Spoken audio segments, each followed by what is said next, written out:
কি অবস্থা এখন? আমাদের অবস্থা একবার শোচনীয়, কিছু নাই, কিছু নাই, সব জলে বিসর্জন, পুরো একদম ডুবে গেছে নাকি? একদম ডুবে গেছে, বাড়ির ভিতরে 4 ফিট করে জল। বন্ধুরা, এই মুহূর্তে আমরা আছি দক্ষিণ চণ্ডীপুর কাটাবাদের ভূতনি, মানে যেই ভূতনিটা আপনাদের পাখির চোখে আছে, এই মুহূর্তে আমরা আছি ভূতনি। এই ভূতনিতে যে ভয়াবহ এই অবস্থা দেখতে পাচ্ছেন, এখানে প্রচুর জল। এই সকালবেলা নাকি এই বাঁধটা কেটে গেছে। তো আমাদের এখানে স্থানীয় বাসিন্দা আছে, তো আমরা স্থানীয় বাসিন্দার কাছে জেনে নেবো কখন বাঁধটা কাটলো। তো দাদা, এই বাঁধটা কতক্ষণ হলো কাটা? সকালে 6টা 20-র দিকে বাঁধটা কেটেছে।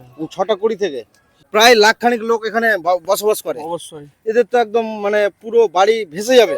হ্যাঁ, ভেসে গেছে, কেউ তো অনেকটাই ভেসে গেছে। অনেকটাই ভেসে গেছে। যেহেতু আমরা এই রাস্তাতে আসছিলাম, আমাদেরকে বলছে ভাই যেও না, যে আধা ঘন্টার মধ্যে এতটাই জল হবে যে তোমরা আসতে পারবে না। যাই হোক, আপনাদের এখানে ভূতনিতে এসেছি, তো ভূতনি এলাকাবাসীর কাছে আমার একটাই অনুরোধ, আপনারা যারা ভূতনি থেকে এই ভিডিওটা দেখছেন, বিশেষ করে অবশ্যই শেয়ার করবেন এই ভিডিওটা।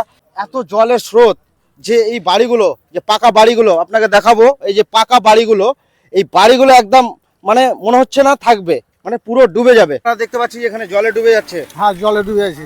তো আপনারা কোথায় এখন বসবাস করবেন? আমরা তো আমাদের স্থায়ী কোন রকম একটা, এই তো বাঁধের ধারে আমরা একটা পুরো ঘর নিয়ে আমরা পড়ে আছি, মানে বাঁধের ওপরে? বাঁধের উপরে।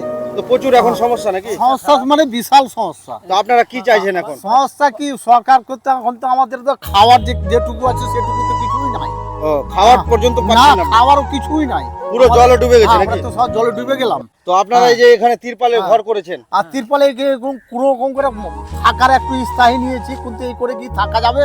তো এই বাঁধটা কতক্ষণ হলো ভাঙা? এই 6:30 বাঁধটা ভেঙে পড়লো আর কি। 6:30 সময়? হ্যাঁ, সকাল 6:30। সকাল 6:30। হ্যাঁ, তো বাঁধ ভাঙার পরে আপনাদের এখানে হ্যাঁ। তো অনেকগুলো গ্রাম আছে নাকি? এই ধরে যে 10 মিনিটের মধ্যে আমাদের কাছে জল চলে আসছিল। ও, 10 মিনিটের মধ্যে? হ্যাঁ, 10 মিনিটের মধ্যে। মানে আর 30 মিনিট, 1 ঘন্টা পর মানে হ্যাঁ, কিছু 1 থাকবে ঘন্টা না? পরে আমাদের বাড়ির ওপর দিয়ে জল যাবে। বাড়ির ওপর দিয়ে? হ্যাঁ, বাড়ির ওপর দিয়ে জল যাবে। এই মুহূর্তে বাড়ি খালি করছে, কারণ জল চলে এসেছে।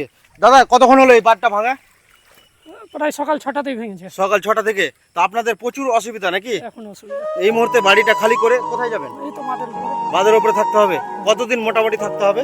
যতদিন জলটা আছে, এটা কি প্রতি বছরই হয়? 2-3 বছর থেকে তো হচ্ছে। জলে সব ডুবে গেছে? সব জলে ডুবে গেছে। আপনার বাড়িতে কয়জন আছে?